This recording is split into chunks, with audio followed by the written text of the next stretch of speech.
다윗 왕이 말년에 이르렀을 때 그의 건강은 쇠약해졌습니다. 이스라엘은 왕권의 계승과 정치적 긴장 속에 놓였습니다. 다윗의 아들 압살롬과 아도니아, 아비새 등은 각자의 야망을 품고 있었고 왕위 계승은 점점 복잡해졌습니다. 아도니아는 스스로 왕이라 선포하고 궁중에서 축제를 열며 권력을 과시했습니다. 그러나 하나님의 계획은 다른 길을 가리키고 있었습니다. 선지자 나단은 다윗에게 다가가 충성스럽게 말했습니다. 왕이시여, 여호와께서 세우신 왕은 솔로몬이니 그를 왕으로 삼으소서. 다윗은 나단과 밧세바의 권고를 받아들이고 솔로몬을 정식으로 왕으로 세웠습니다. 솔로몬은 기름 부음을 받고 하나님 앞에서 왕권을 맡으며 나라를 안정시키는 사명을 받았습니다. 이로써 이스라엘의 왕권은 하나님의 계획대로 계승되었습니다. 솔로몬은 젊고 지혜로운 왕으로 하나님께 그의 지혜를 구했습니다. 그는 백성을 다스리고 정의를 실현하며 나라를 번영시키고자 간절히 기도했습니다. 하나님은 그의 겸손한 마음을 기쁘게 여기시고 지혜뿐 아니라 부와 영광까지 더해주셨습니다. 왕이 된 솔로몬은 곧 정치적, 군사적 안정과 경제적 번영을 위해 준비를 시작했습니다. 그는 병력을 정비하고 주변 민족과 동맹을 맺으며 이스라엘의 안전을 강화했습니다. 또한 국가 행정과 백성의 질서를 세우는 데 힘썼습니다. 솔로몬의 통치 중 가장 큰 업적 중 하나는 하나님께 드리는 성전 건축이었습니다.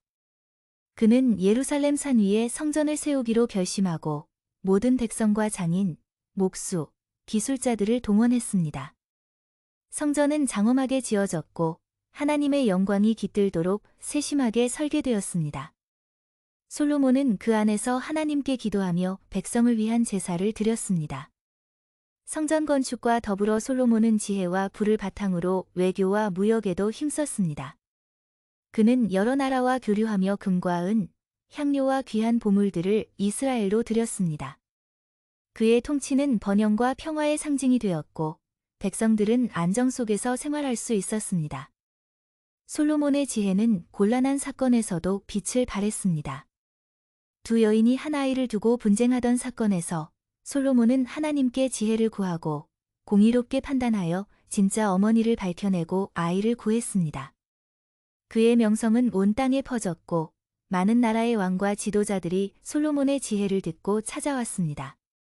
솔로몬은 백성의 마음을 얻고 나라를 하나로 묶으며 하나님의 뜻 안에서 왕으로서 역할을 충실히 수행했습니다. 그는 자신의 권력과 부를 하나님께서 주신 은혜로 여기며 공정과 정의, 지혜와 겸손 속에서 통치했습니다. 솔로몬이 왕으로서의 절정에 이르렀지만 그의 마음은 점차 시험과 유혹에 흔들리기 시작했습니다. 여러 나라의 이방 여인들과의 혼인으로 인해 그는 하나님께 대한 마음이 완전히 집중되지 못했고 그로 인해 나라 안에도 갈등의 씨앗이 싹트기 시작했습니다. 하나님은 그에게 경고하셨습니다. 솔로몬아, 너는 내 계명을 떠나고 마음을 다른 신들에게 돌렸도다. 내 왕국은 유지되겠으나 장차 두 왕국으로 나뉘리리라. 솔로몬의 통치 후반에도 그의 업적은 여전히 위대했습니다. 그는 예루살렘의 성전을 완성하고 주변 민족과 외교와 무역을 통해 나라를 번영시키며 하나님의 뜻 안에서 질서와 평화를 세웠습니다. 솔로몬의 지혜와 명성은 온 땅에 퍼졌고 시바 여왕을 비롯한 여러 나라 지도자들이 그의 지혜를 듣고 경의를 표했습니다. 그러나 인간적 약점과 유혹 속에서 하나님의 계획은 솔로몬의 말년에 이르러 나라의 분열을 예고하게 됩니다. 솔로몬 사후 아합 왕이 이스라엘을 다스리던 시기 나라에는 여전히 유혹과 갈등이 있었습니다. 아합은 사마리아에서 권력을 강화하며 주변 민족과의 전쟁과 동맹 속에서 나라를 통치했지만 그의 마음은 하나님보다 이방 신에게 흔들렸습니다. 그때 나봇이라는 사람이 자신의 포도밭 때문에 큰 사건에 휘말렸습니다. 아합과 그의 왕비 이세벨의 계략으로 인해 나봇은 불의하게 죽임을 당했고 아합은 포도밭을 차지했습니다. 하나님은 선지자 엘리야를 보내 아합에게 경고하셨습니다.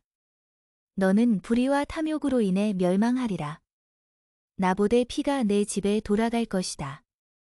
아합은 처음에는 두려움 속에서 하나님의 경고를 받아들이지만 마음속 갈등은 여전히 남아 있었습니다. 그는 권력과 욕망 사이에서 흔들리며 하나님의 공의와 심판을 체험하게 됩니다. 이후 블레셋, 모압, 아람 등 주변 민족과의 전쟁 속에서도 하나님은 아합과 이스라엘을 지도하시며 승리와 시련 속에서 나라를 보호하셨습니다. 아합은 하나님의 뜻을 완전히 따르지 않았지만 그의 통치 속에서 하나님의 계획은 조금씩 이루어지고 있었습니다. 아합의 말년, 하나님은 그의 마음이 떠난 부분과 미래의 심판을 기억하시며 나라의 불순종과 갈등 속에서도 자신의 계획을 이루셨습니다. 엘리야와 다른 선지자들을 통해 경고와 교훈을 주시며 백성과 왕이 하나님의 뜻을 따르도록 인도하셨습니다.